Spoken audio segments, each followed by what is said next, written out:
The views expressed on the following broadcasts do not necessarily reflect those of KHLT, Take 12 Radio, or our affiliates. The opinions on this show are those of the host, co-host, and guest. Take 12 Radio and KHLT Recovery Broadcasting are not affiliated with any particular 12-step fellowship.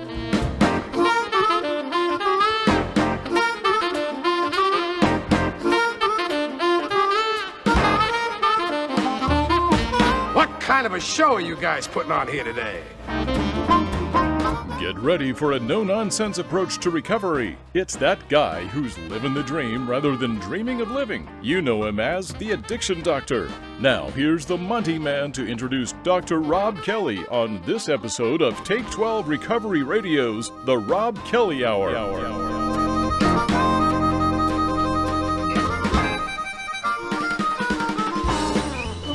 That's right. I love me some harmonica. Well, welcome one and all to another fine episode of the Rob Kelly Hour with the world's addiction doctor, Dr. Rob Kelly out of San Antonio, Texas, connecting with us here in Oregon, worldwide via the internet here at KHLT Recovery Broadcasting and the Take 12 Recovery radio shows. Dr. Rob, how the heck you doing there, my friend? Doing good, Monty. Good to see you again, guys. Thank you for joining us. Amazing show today. But yeah, I mean, great news. San Antonio is sunny today and probably 95 by the time it's 2 o'clock. And I'm heading to the pool. What about that? Ah, nice. Yeah, I've seen pictures of your pool. And is that like a stairway kind of fountain thing on the side of it? Or what is that? That is a hot tub, would you believe? Oh, and really? It's a hot tub that has a fountain down. So yeah. Oh, that's cools cool. the water down as well, but the hot tub's nice in winter. Yeah, oh yeah, absolutely, absolutely. Well, folks, we have connected with Dr. Kelly now for several shows, and we're gonna be powering on with many more. It is really good to have him on. Before we talk about the topic today, for those of you who may not know Dr. Kelly, and I can't. I mean, maybe you're living in a cave. I don't know. But just in case they don't know, and this is the first time they've listened to the show or have heard you, Dr. Rob, tell the listeners a little bit about what you do and who you are. So my name is Dr. Rob Kelly. They call me the Addiction Doctor, guys. I specialize in alcoholism, and I do some work on drugs as well. Mainly around the brain, neuroplasticity and brain science regarding alcoholism, again, is what I study. I've been in America for 15 years and been in San Antonio for 3 of those. So all going well. I have 4 offices around the world, which are Zurich, San Antonio, Dallas, and Manchester back in the UK, which my daughter runs. And if you've listened before, yeah, that's the daughter that says, Daddy, please stop drinking, before the authorities took her off me. So yeah, that's me. I do a lot of radio, a lot of TV, a lot of books, and just helping others. How can I be of help to you is one of my biggest things. And you've written, your most recent book was which one? Daddy, please stop drinking. Okay. It's kind of my life story. Yeah. Going from Trailer Park to Oxford University and Abbey Road as a bass player, back to homelessness, living on the streets for 14 months, back to one of the greatest minds in the modern addiction world. And that's not me. That's what somebody quoted me, but I'll take it all day long, Monty. Now, you've rubbed shoulders with some pretty big names, but that doesn't mean addiction didn't get you, right? Oh, no, it was hell. Yeah. As we know, alcoholism for me, didn't know then, but I know now, predisposition. It was always going to happen as soon as I took that first drink. But yeah, we're talking Elton John, David Bowie, Queen, and George Bush. I mean, I've been around them all, so and It's nice to see them guys. Not all of them, obviously, were patients, if any. But yeah, it doesn't matter what walk of life you come from, what you've seen, how rich you are or poor, or how many family members are supporting you. At the end of the day, alcoholism is alcoholism, and if you've got it, you've got it. Yeah, it's interesting to me back in my youth, all of us used to gather around, go to these concerts and things, and part of the fantasy was someday we'll party with these rock stars, and then years later you find out many of them didn't drink or use at all. I know. Yeah. I know. That's surprising. Well, what surprises most people, and when they say, look at the Rolling Stones, how can you go through life drinking and using? Let me tell you something. If anything over the age of 55, if you see someone on stage running about that them guys do, there's no drugs or alcohol involved. And people are like, what? Them guys got clean a long time ago because it affects them. They couldn't be doing that at that age, But yeah, a lot of them, I think it started about 15 years ago, Monty, where, especially the people I work with, who are A-listers all day long, were saying, sober is the new high. That's what started in I think it was California, when I was working with some people there. It's so good to be sober, so good to wake up. And you also take care of your money a lot better. So when the limelight's off you, because it happens to every single one of us, you're not left with a $10 million IRS bill, but you're left with $20 million of property and bank accounts that you can live for the rest of your life on. So yeah, sober's definitely the new deal around here. Yeah, and in fact, there's sober bars are opening up across the country, right? Yeah, there's one in San Antonio just opened up. Where I've yet to go to it, but yeah, great idea. Well, I look at that twofold. So you can go there to meet friends, you can go there to meet girls. It's amazing. But don't forget, if you're a recovered alcoholic, you can go anywhere. That's the only problem with that. But yeah, where else are you going to go that you're going to meet 20 or 30 people of like mind? And I'm allergic to alcohol. That's my deal. That's all it is. Just right. Like everyone else in there got a reason for not drinking. But have you ever noticed, Monty, that when you don't drink in normal bars, everyone wants to know why? You go, hey, do you want to drink? Oh, no, I don't drink. Why? Hey, buddy, do you want a shot? No, I'm good. Why? You don't drink? Why? Yeah. Can you imagine if we did that in every single life? You don't want cheese on your cheeseburger. Why? People don't answer that. But everyone does it with alcohol. Why don't you drink? It's like, oh, God, here we go again. Yeah, my reply to that is, thank you very much, but I've had enough. Oh, I like that. Yeah, that's beautiful. Absolutely beautiful. My goodness. Because it's really hard sometimes, and you think about it, guys. Yeah.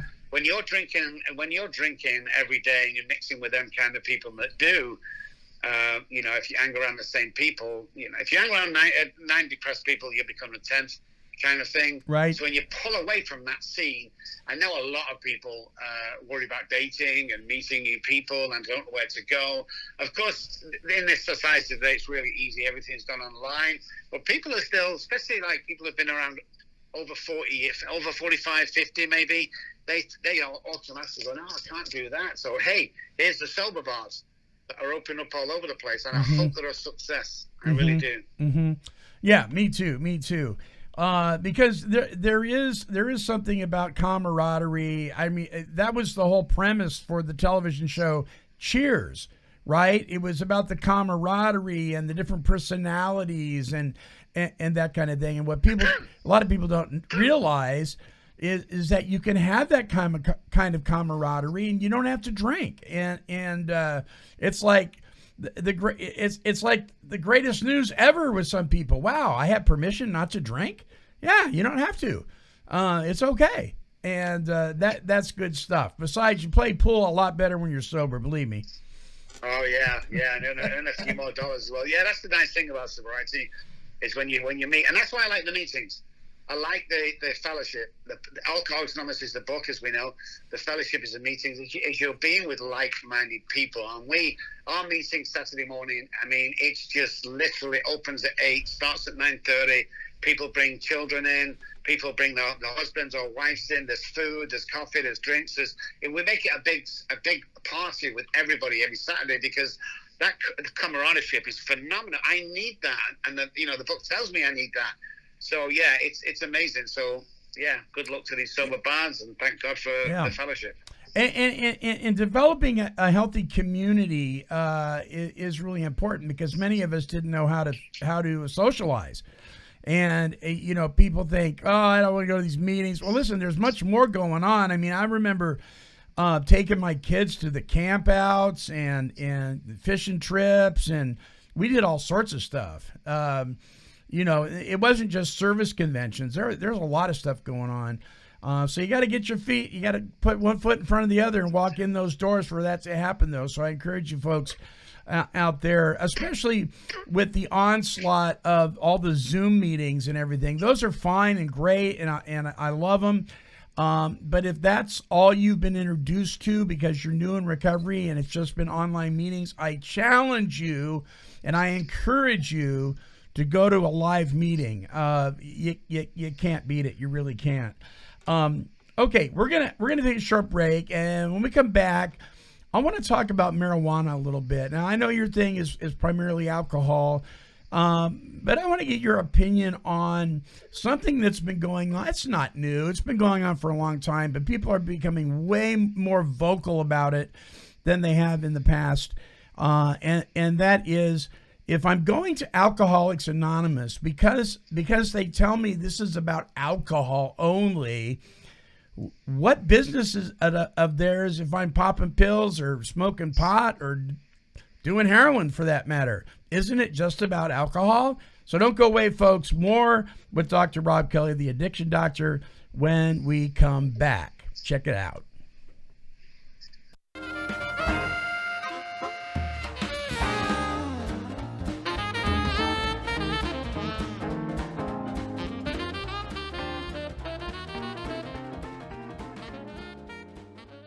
Hey, listen, I'm a natural-born skeptic, and I wasn't any different when it came to CBD products until I personally experienced the safe and healthy CBD products of Exact Nature. Now, not only do these products contribute to a serenity of mind, relief of body aches and pains, and a quality night's sleep, but they may actually help those who are detoxing and experiencing withdrawal from certain mind-altering substances. And Exact Nature products, well, they never contain THC. So you won't get high, but you may just get to feeling better. To do what I did and find out more, visit exactnature.com. And once there, use the code TAKE12 to get 20% off your order just for tuning in to today's show. Hey, check it out. You can now access all of our shows from a variety of podcasting platforms, including Apple Podcasts, iHeartRadio, Spotify, Google Podcasts, Stitcher, YouTube, Podomatic, and Player FM. Simply search for Take 12 Recovery Radio, and you'll be tuned into the best in recovery broadcast journalism. Also available at take12radio.com.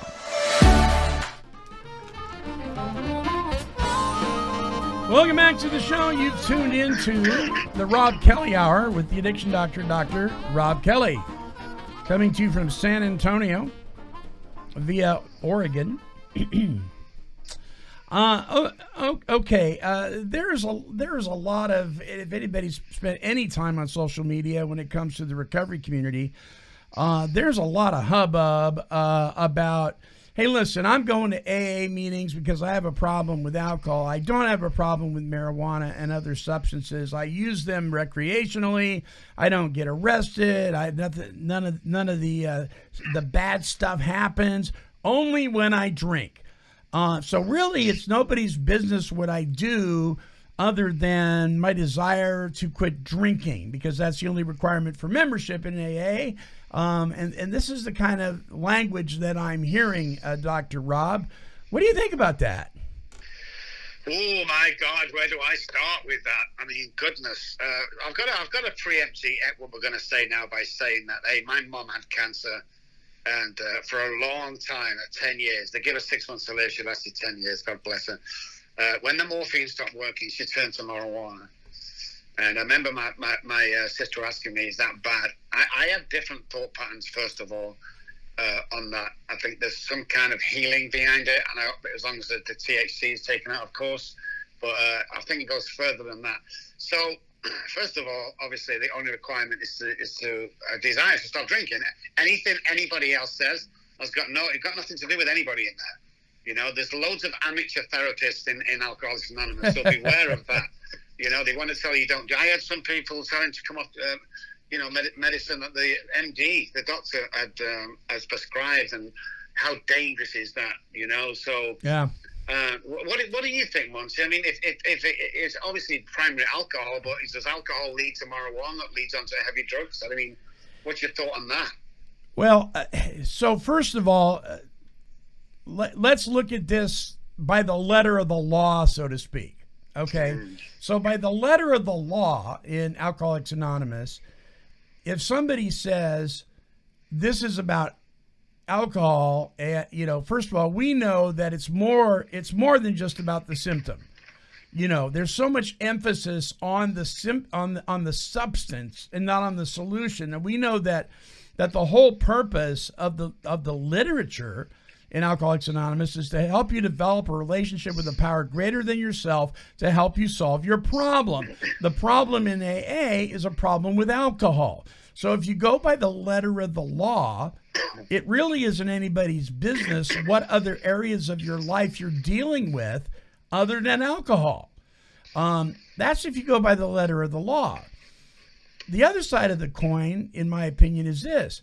When I see somebody justifying or beating the drum, justifying the use of other substances, i.e. marijuana, I wonder why they protest so much. I wonder why they seem to think they have to defend themselves. And then I have to ask myself about my own life and say, okay, if I'm taking a substance that's changing the way I feel, what's going on? Is it a medical thing? Maybe. But if it's not, what is going on with me? I have to ask myself, what is really happening if I want to check out and be numb? Yeah. And that concerns me. And when I check out and become numb, even if it's just in a state of mind without any substances, I'm in a slippery slope. Yeah.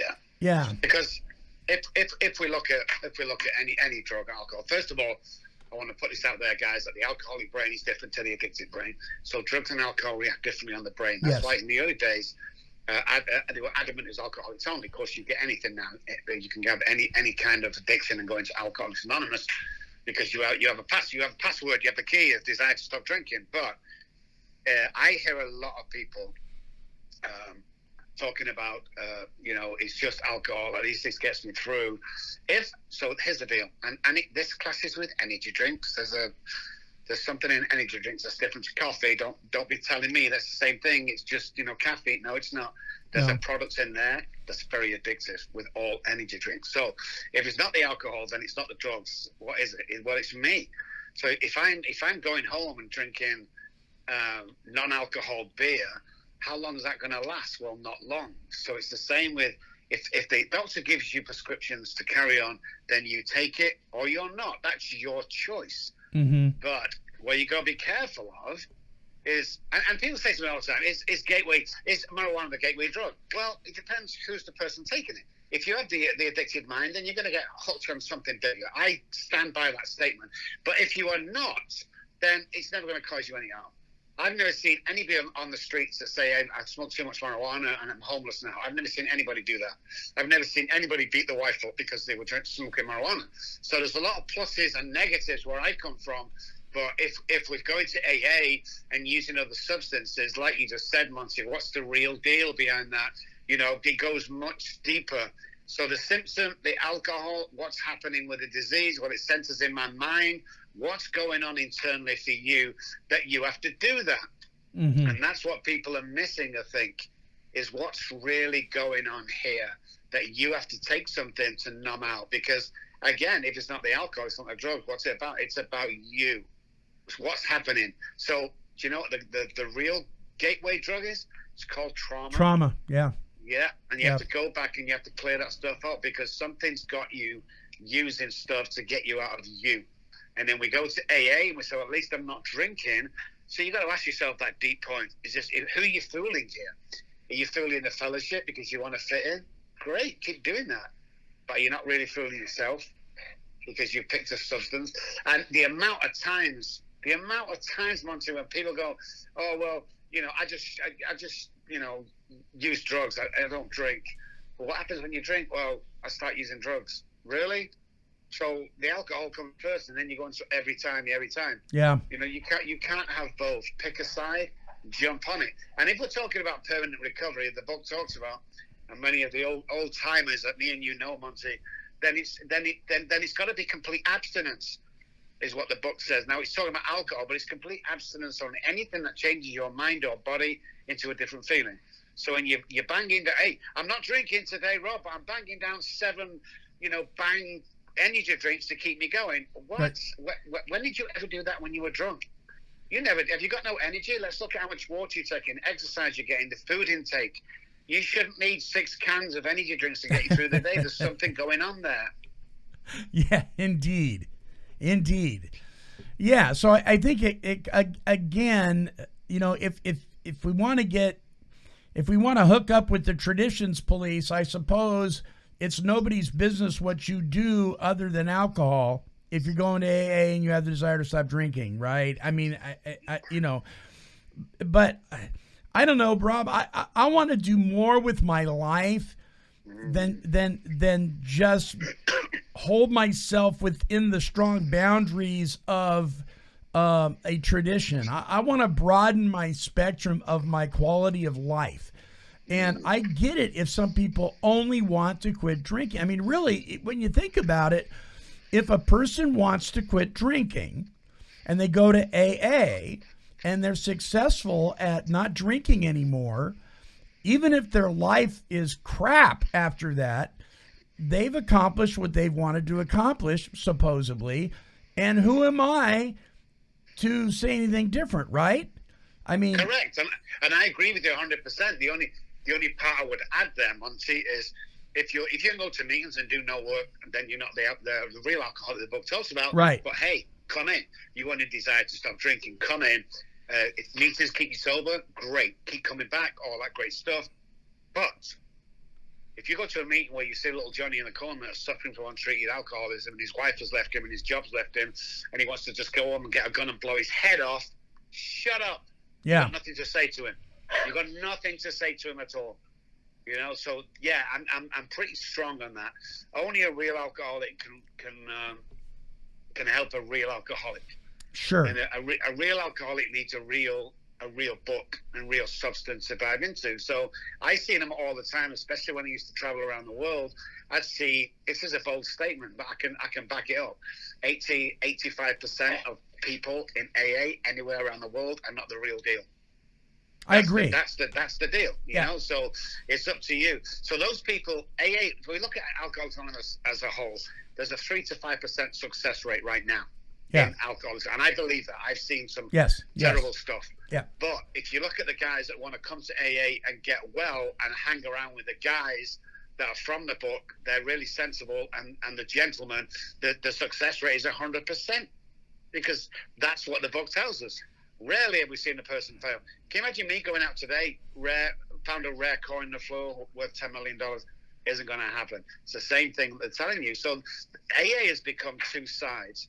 And where this started is back in the early 50s, probably late 40s, when someone decided that the treatment center was the place to go if you're suffering from an alcoholism or addiction. And there are some great treatment centers out there that work. But what happened in the early days is they would allow all this money making to come in and, try and get well, which they never did. And they would say, listen, you need to go to this Alcoholics Anonymous when you leave, because I heard a judge talk last week and he said do 90 and 90. And then we allowed them people to come into our room, unfortunately. And what happened to Alcoholics Anonymous is it broke. It completely broke. And ever since, there's no more pet rallies, unless me and you are in there, Monty. Yeah, that's Chris right. And Myers and all that guys. But right. yeah, there's no more pet rallies. There's no more coming out of AA thinking, oh my God, I can do this. Mm-hmm. Because they've heard that the girl and the man in the corner cry for the last 30 minutes trying to share about the cat being an alcoholic or not. Well, and here's the deal too. When you're part of a fellowship that is following the directions that's laid out in its basic text, and people are recovering, and they're living in a state of recovered, and they're excited about their lives and their infant spiritual condition, those folks, unless they have a medical issue going on, those folks, from what I see, don't have a desire to change the way they feel. They enjoy the way they're feeling naturally. In fact, it's like a new toy with them. They no more want to put anything else in their body, that, including caffeine. I can't tell you how many people I know who have cut back on the caffeinated drinks after they got sober. They're like, I'm not even drinking that stuff anymore, Monty. I rarely even have a cup of coffee, maybe one in the morning, and that's it. I mean, you get a new lease on life, and you start wanting to change the way other aspects of your life are. You start getting healthier. You start eating differently. You start going for walks. You're talking to the little woman again instead of the television set. I mean, all sorts of things follow once we get into fit spiritual condition. And I can't help but think, how can a person claim to be in fit spiritual condition if they're stoned? Yeah, well, what happens is they're not. And neither is anybody else that's fooling themselves. But if you're a gay guy, where else to go with another 30 men in a room? Right. And sorry to say this, guy, or if your marriage is split up, or you're lonely, or you want to find a date, where else to go? You're going to find 10 pretty girls in a meeting. So it's kind of become that. But if you're suffering from untreated alcoholism and you get well, the first line in the book says 100 men and women who have recovered. If you know what recovered means, guys, it's awesome. It's a complete state of mind back and body healing thing. So what happens then is you want more out of life, and that's what our group is all about as well, Monty. Our 12-step meeting group is, when a newcomer comes in, we don't let him sit on his own. Everyone gets introduced to him. Everyone gives him a cup of coffee, and even my sponsees. Well, not my sponsees. I'm sorry. My sponsor, Rick. Rick, I know you're listening, buddy, and I thank you for everything you do. So my sponsor, Rick, he had 2 sponsees, and instead of we give him a chip, but instead of giving him a chip, we took him skydiving. That's great. Now that's living. That's one of them great. was so terrified, and the moral of that story is once you get well and fix the mind and the body through that spiritual process, you can do anything you want in life. Who in the right mind would say, okay, I've recovered now, I just want to do the same old thing? Who in the right mind, when there's so much to be offered and so much to be gained by living life on life's terms and helping other alcoholics? I mean, it's amazing where we can get ourselves, but none of us out there, unless really intense work, know how powerful we are. And we have this talk at the meeting I go to, is we have no idea how powerful you are. And once you realize that power, then life takes off. So you get that job if you want it. You get that car, that girl, that house, that lifestyle. You can have anything you want. There are no boundaries on this stuff. And people go, Dr. Rob, surely, what? I came from homelessness. Stop it. There are no boundaries on what you can do. And we see people all the time coming in. And there's one guy comes in, I thought he was going to kill me. I mean, he wouldn't even look at me. He was angry. He was aggressive. That guy's got a full-time job, brand new car. He's dating a girl. He has a life. He's giving back. He's going to detox. I mean, that's the real deal for me. It's not just stopping the drinking. Who are you fooling? Yeah, it's amazing stuff. I can't tell you how many people that I knew who had shared that they had dropped out of high school, or even if they graduated, they usually got D's in every class they had. They had poor study habits. And this is before they ever drank. They just were not a good student. And here they are graduating with 4-year degrees in 2 years. I mean, it's amazing what happens with people when they straighten out spiritually, right? I mean, the book talks about that. We straighten out that way, everything else follows. Exactly.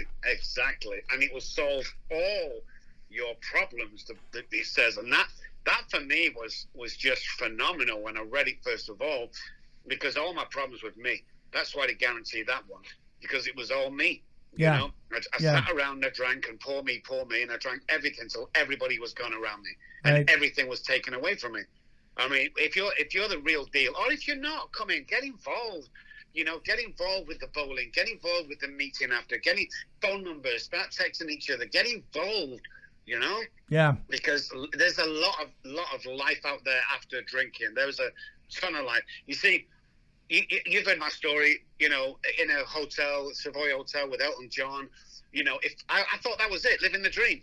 Sure. What I'm doing now has to be a billion times better than that. Otherwise, I'm going back. See, there's the catch for me. If it wasn't any better, I'm going back drinking. I'm sorry, guys, but that's what I'm going to do. But life is better and better. Even I'm living in a tent in the middle of nowhere, you know, with my wife, my cats, and my dogs. I'm living the freaking dream. That's what I'm doing. And I ain't staying in that tent. Don't think that's my lot in life. And people go through that, and people listen to the show. I know a load of my guys listen to this show every time it comes on. So I always say to them, well, first of all, if you don't think you can achieve anything, if you always failed at school, if your parents can tell them you're not good enough, I want to apologize to you guys because somebody's put that there. We're born with $1 million minds. Stop hanging around 10-cent minds. You are that guy that can make a difference. You are that guy that can rise above anything that you want to rise above and get a bigger platform for carrying a message, saving lives. Think about it, guys. They didn't give it to the surgeons or the rock stars or the politicians. God gave it to us. You know, the down and out, the person that sold his children out for alcohol. He gave it to us, guys. And when we have that power and you realize you have that power, you, and I'm talking to you guys at home, you who don't think you're good enough, has the power to save people's lives on a daily basis. I mean, God, what a job. What a job. Yeah.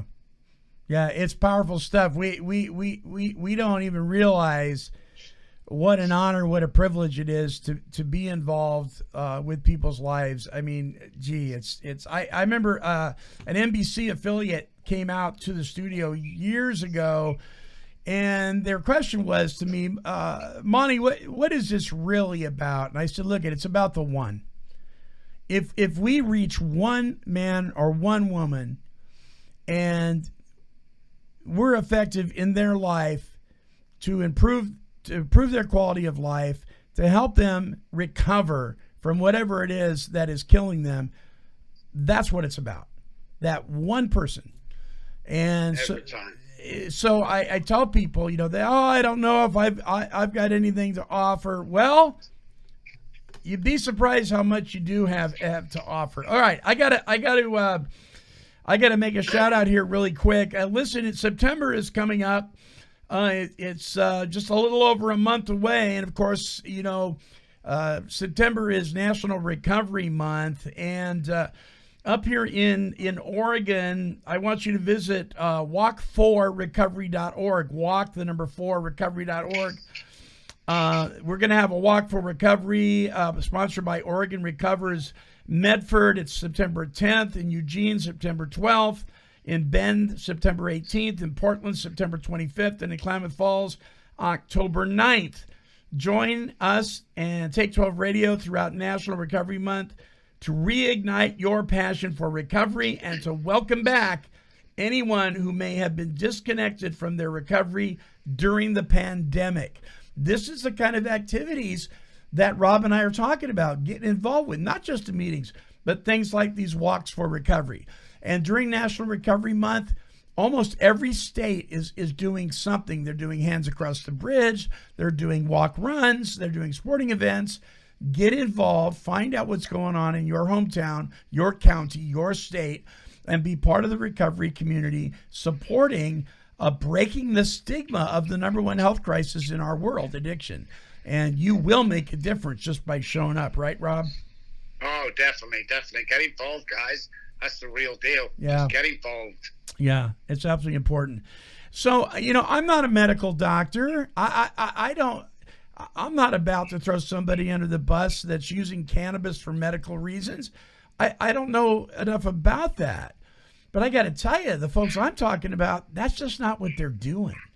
You know, there's a guy I'm working with right now that, boy, he's a right fighter. When it comes to drinking or using heroin or popping pills, I mean, he is totally against it, you know. But he told me, I'm so sick and tired of people demonizing marijuana. I have every intention on continuing to smoke marijuana because it just makes me deal with my day better. And I'm like, have you done any research on not the health benefits, but the way marijuana affects, even the lungs. I mean, have you done any? Well, I don't need to. It's all propaganda. And when I hear that kind of justification, I got to really wonder, what is the motive going on here? Is it really what he says it is, or is he just being a right fighter? And I got to tell you, I was a right fighter for a long time when it came to doing things my way. And when I want to do things my way, and I don't want to listen to anybody else, it's rarely about the symptom. It's more about something spiritually going on inside of me that needs to be straightened out. Wow, I love that. Absolutely love it, because it is so true. Yeah. We have a saying over here. It's what's really going on. Yeah. When people come and they're saying this and that, but I want to do this and still doing that. If you want to get clean and sober for once in your life, follow the rules. Stop trying to break anything. Follow the rules. Do as you're told. Because many people think, it's a suggestive program, Rob. Well, it is, but it's not a program of suggestions. There's over 100 That's words right. in that book that we've got to do. So it's all the states of mind. And sometimes I want to grab them guys and shake them violently. It's like, get on board or get out, whichever, because we can offer you an amazing life, and your life will improve. But you've got to find out what's really going on. And the only kind of missing link, really, from the program that I do is addressing the trauma more. We've only found out over the last 10, 15 years that that's the killer right there, because everything comes from that trauma. And, I heard people in therapy go, well, it's a big trauma and a little trauma. So it's a big T, little t. That's not the case with alcoholics. They're all big T's. Yeah. Yeah. My dad, look at this big house we live in. Oh, we've got so much money. My dad bought me a Mustang when I was 16. It's like, but you're suffering from abandonment. Why? Because your dad was never there. And people don't think that's trauma, but it is. It is. Mom shouting at you different. Dad giving someone something before you. It's all trauma with the alcoholic mind, because we hear things different. So that's what we're looking at now going in, is like, what's really getting us sick. So when something like that comes up that I hear, I automatically go to, what haven't you dealt with in your past? Because AA is full of NAC, they're all full of judging people. They all say they're not, but they do. They all want to get up and share first, get their story in quick. Nobody's really helping each other. Mm-hmm. Nobody wants to come away from the little clique they're in case they miss a joke of the month or something. It's like, come on, there's a bunch of us out there. And there must be over 1 million people out there, just like me and you, Monty, that are in this for the real deal. And I don't care, to be honest with you, I don't care if you come in and just want to sit around. That's good. I'm not going to sponsor you. But I don't care. Whatever you do, come in. Just be careful what you're saying in our rooms, that you can never become recovered, that you can be careful what you're saying. That's all I'm saying, because what we say is how we feel. So when you're listening to something over and over and over again, then you start to believe that. If some guy in the corner's bragging about his 30 years and he's still in recovery, still recovering, and he's doing the same old thing, that's not the right place to be. I've seen people with 2 weeks sobriety has more life in it than him. And the other thing we do at our group, you don't think you're beneficial because you're a day sober? Don't come to our group. We'll give you a service position. That's what we'll do, because nowhere in that book does it say I've got to wait a month before I can do anything. I've got to wait 6 months before I can chair a meeting. I've got to wait 12 months before I can go speak. Nowhere does it say that. How many people have died while you're waiting for your 12 months, before you can speak to any? How many people have died? I often go up to people and go, how many people have you just killed with that line? Oh, you can't do it. God will tell me when I can do it. Thank you very much. Stick your ego aside, old man, and go and find somebody else. This is your life we're talking about. I'm not going to put with that shit anymore. Oops. This is what it's all about, Sure. And we need to specify the rules in AA.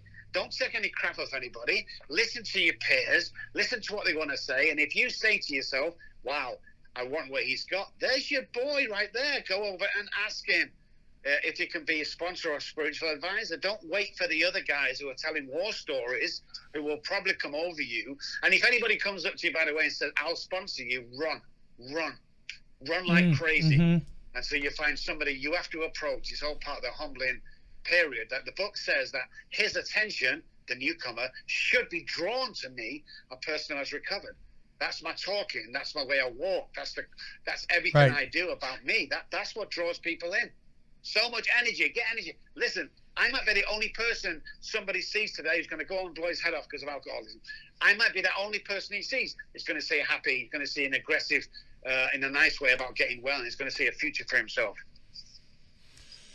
Powerful words from America's addiction doctor, and I concur. I think we are so afraid of telling the truth because we don't want to offend somebody that we're tickling itching ears. And like you said, people are dying. Guys and gals will walk into a meeting, and nobody. We've talked about this before when there used to be door greeters. Nobody will say boo to them. I know. That's a great point. I'm the greeter in our group, and people still come and go, what, "Are you the greeter?" And I go, "Yeah, good to see you." Yeah, but you're doctor. I don't give a shit who I am. Right here, right. I'm an alcoholic who's trying to help somebody. So come in, give them a hug, and we want to encourage people. But yeah, you don't get that anymore. You don't get the guys that used to be around. Powerful, Big Buck Dick, I've heard is amazing, and all the other guys out there. But I took my instructions of the two people I knew when I came to America, and that's Chris and Miles Raymer. Mm-hmm. I'm not cross-share, I'm not saying anything I should do. They were my heroes. And the first time I heard Chris Raymer many, many years ago in England, I wanted to be like him because he talks from it's not a behavioral problem. You either recover or you don't. And he was powerful about this. And that's what got me excited. If it was a guy talking about ever recovery and the pain and the slog and blah, blah, blah, I wouldn't want it. But I heard this guy that changed my life. And just in case anybody's thinking, well, what happens when you trudge the road? Because it says we trudge the road. Oh, trudge. Listen, if you look at a dictionary in the last 20 years, trudge means to walk on heavily, like walking through quicksand. It's horrible. We have to go back to the 30s, especially when it comes to the Oxford English, when they're talking about the warriors, which means trudge is marching on triumphantly. Yeah. So everything's in the book that we can look at to improve our life. Everything is in that book. It's crazy. Yeah, and it's a lot of fun to take a period dictionary when you're going through that big book. It's a hoot because you'll find stuff that is totally misinterpreted today because of new definitions. I hate the new Merriam-Webster's. I hate Wikipedia. I can't stand. I don't know where they're getting some of these ideas, but get a period dictionary when you're going through that big book. And let me tell you something, it's vital. Because what we read is how we feel. And look at dictates. The book says we follow the dictates of a higher power. Does anybody know what the definition of dictates in the Oxford English for the 40s and 50s? It means to prescribe. So God's going to prescribe me a prescription for an absolute amazing life. Look at the word earnestly. Does anyone know what a synonym of earnestly is? It's sober. All these words need to break down vital, necessary to life. Yeah. It's vital that you found a power. It's necessary to life that I found a power, capital P, greater than myself. It's not a choice. I don't get to do it when I'm bored. It's necessary to life that you do this stuff. Right. And I often go into who's done a step 11 last night? 4 hands go up out of 30 people. Really? Does that mean you're not doing the program? Come on. This isn't fucking Whataburger. You can't pick and choose what you want. Right. You're either all in or you're all out. And it's not it's not the new guy that isn't raising his hand. Because you made that statement last month and somebody posted, yeah, but if you're brand new, you're not on step 11. That's not who we're talking about. We're talking about people that have been around the room for years, and they're not doing 10, 11, and 12. They're just drinking bad coffee, whining about their day. Exactly. That's exactly what it is. If you're a day sober, you might not know about step 11 yet. But Right. what you will know is how to fold tables up. What you will know is how to greet somebody at the door. What you will know, there's loads of stuff to get involved. Because if you just go to meetings and you take your time about getting into the book and finding you a real good spiritual advisor, you will relapse. Believe me. People when I first started go, "Hey Rob, it's not a race. It was for me. It was open heart surgery for me because I was dying." And the other thing I hear people say all the time is, "Rob, don't be so hard on yourself." What does the book say? It says we must always be hard on ourselves. Always be hard on ourselves. because this is life or death until we get in that position. The book talks about sunlight of the spirit, where nobody can change my mind of what you say. And I'm safe and I'm protected from the crap that's going on in this world. And my only job right now, and speaking for me, is to help other alcoholics to achieve sobriety. I mean, look at the book as a whole, okay? What's our primary purpose? We must keep sober, because we can't help anybody if we don't. So let's think, 164, halfway through we'll be amazed. 164, oh God, that's 82. Halfway down 82, halfway across, must keep sober. You see, the book wasn't written just as an off-cuff. Why do you think the sex images on 69? Why do you think, it's all this great stuff that they want to make fun and also educate you. It's an amazing book. I've got to say, with all the college and universities I've been to, all the study on neuroscience that I've had, the best piece of literature I have ever read pertaining to the recovery of an alcoholic is the first 164. Yeah. Period. Yeah, I agree. There's a lot of power in observation, and I remember complaining about a specific group to my sponsor, and I was whining about, man, I just don't get fed here. I mean, nobody's meeting my needs. And he just started laughing. And he had this deep belly laugh that he would do. And I said, what's so funny, Bruce? And he'd say, the reason you're here is to be observant to where you can find out where you can be a maximum service to them, not them to you. Yes. You've been doing this for years, and you want to come here and get spiritually fed? Forget it. Yeah. You're here to feed others. And I was like, oh my gosh, he called me out, man, and he was right. I love them old sponsors. They're still the same sponsors around, but my sponsor did the same. Came out of a meeting in London one day, and I said, that was the worst meeting I've ever been to. And he just turned around to me and he said, I didn't hear you share. And I thought, wow, yeah. And he really pulled me in with these guys that carried the message. His name was Tony. He was a road sweeper, and he worked with so many people during his lifetime. So many people. He has a terrible story. So many people. I was so proud of that guy to be my sponsor, and he passed away some time ago. But yeah, they're the guys. See, that changed my mind right there, and then he changed the way I thought. Yeah. There was a new neural pathway created around that subject for me, and I needed them wise guys around. I needed them, and I really separated really quick the good from the bad in the rooms, and now I can tell them a mile off. You can tell when somebody's struggling and wants help. You can tell when somebody's been there for 10 years and just looking for a newcomer that's under 20 to mess with. Yep. I hear you. Well, listen, this has been a good show. Let's review really quick. If you're using other mind-altering substances to change the way you feel, and there's no medical reason for it, you may want to look at that. I'm not going to tell you what to do, but I'll tell you what doesn't work for me, and that's when I'm trying to alter my state of consciousness through anything other than a relationship with a power greater than myself. Then I go sideways. What I do is I end up depending on my own intellect, and then that doesn't work well. So you may want to check yourself on that. If you are in Alcoholics Anonymous, for instance, to give you an example, and you're cramming something down somebody's throat other than what the program is teaching, you may want to take a look at that. You may be contributing to the problem and not the solution. We're human beings. I get it. We need to be patient with each other, but we also need to set boundaries and get back to the basics. Right, Rob? Exactly. When do we get so worried about offending people? I'm not here to recover your feelings. I'm here to get you well, and you need to know a few home truths. Like, if you don't do this, if you're the real deal, you will die. So listen up, guys. You listen up what them good people are saying in Alcoholics Anonymous and all the other 12-step meetings that are around, because they've got some good to say. They just might change your life one day. Yeah. Amen. Listen, folks, if you enjoyed this show or any of our shows at Take 12 Recovery Radio, please go to take12radio.com. Scroll down to the bottom left of the page. There's a orange donate button there. We would appreciate your donations, especially this time of year. We ask for your help about 3 times a year, and August is our biggie. And with the COVID thing that had happened and everything that's going on, things are really tight for people. We totally get it.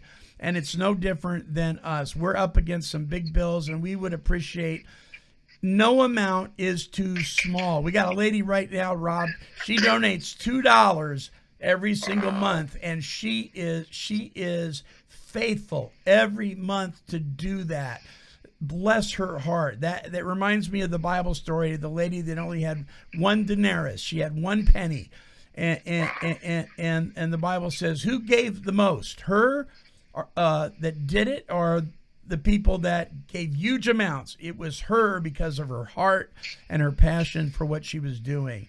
We would appreciate your help. At the very least, pray for Take 12 Recovery Radio. Tell people about it. Tell people about this show, the Rob Kelly Hour. Really, we are deeply privileged to have Dr. Rob as one of our broadcasters. I cannot tell you, listeners, how much that means to us here at KHLT Recovery Broadcasting. So keep coming back, you guys, really, because if you apply and implement some of the things that we've been sharing here, things will only get better for you. Right, Dr. Rob? Oh, certainly will. Come and join us, guys. Yeah. Come and join us on this highway. It's beautiful. We're waiting for you. All right. Our closing song. Thank you, Dr. Rob. God bless you. You have a great week. And tell your staff and everybody how much we love them. I certainly will, Monty. And thank you for what you continue doing. Thank you for being you. This is always a highlight on my calendar every month, because I get to speak to you first of all, and I get to share the platform with you. So thank you, Monty. You are one of a kind. All right, my brother. Thank you so much. All right, my friends. Our closing song is by Rick Seberg. You can visit his website at rickseberg.com. This song is entitled Tomorrow I'll Quit.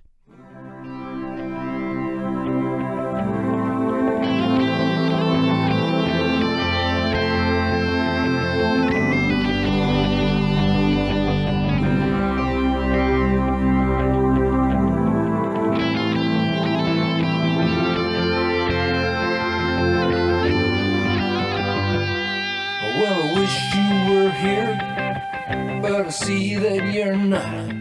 And once again, I'm alone with my beer and my pot. I got tunes on the deck, but they don't sing like you. Maybe I should go inward like 12 steppers do. Is it these vices I grip that make you afraid to be part of my trip? Oh, maybe I'll quit.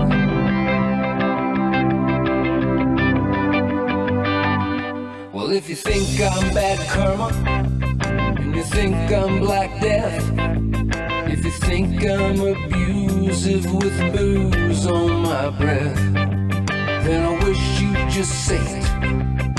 Or maybe you did. And I sure miss my family, my wife and my kids.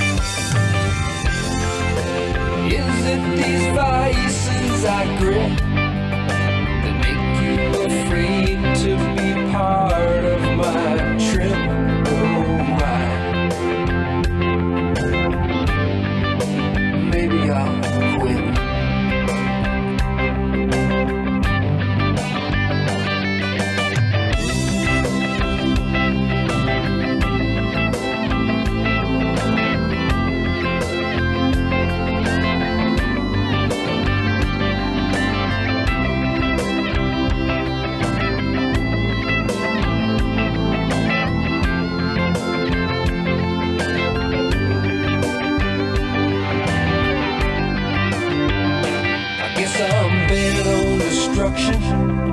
And it may happen soon.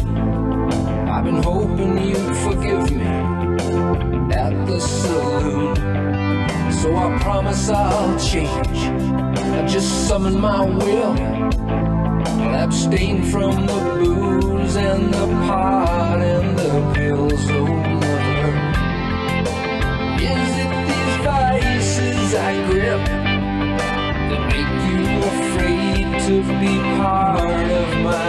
trip. Oh, I guess tomorrow I'll quit.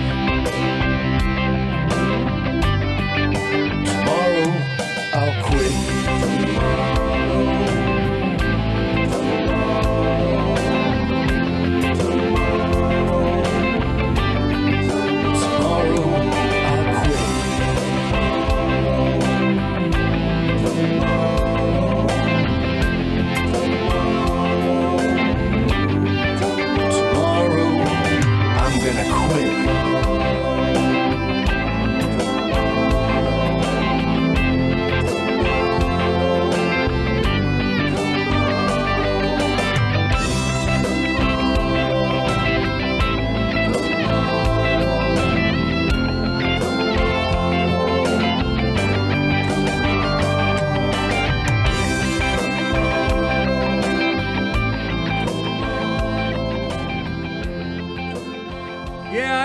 Making those promises. Tomorrow I'll do this. Tomorrow I'll do that. Tomorrow I'll quit drinking.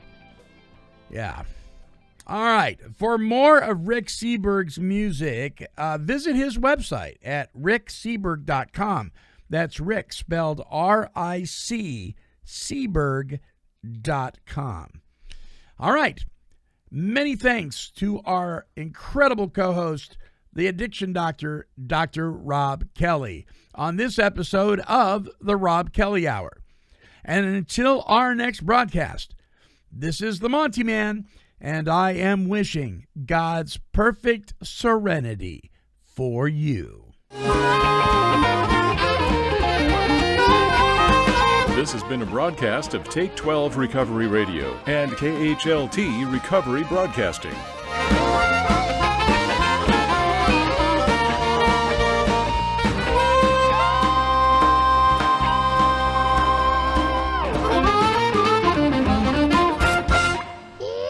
Kitty, kitty, kitty, kitty. Meow, meow, meow. Woof, woof.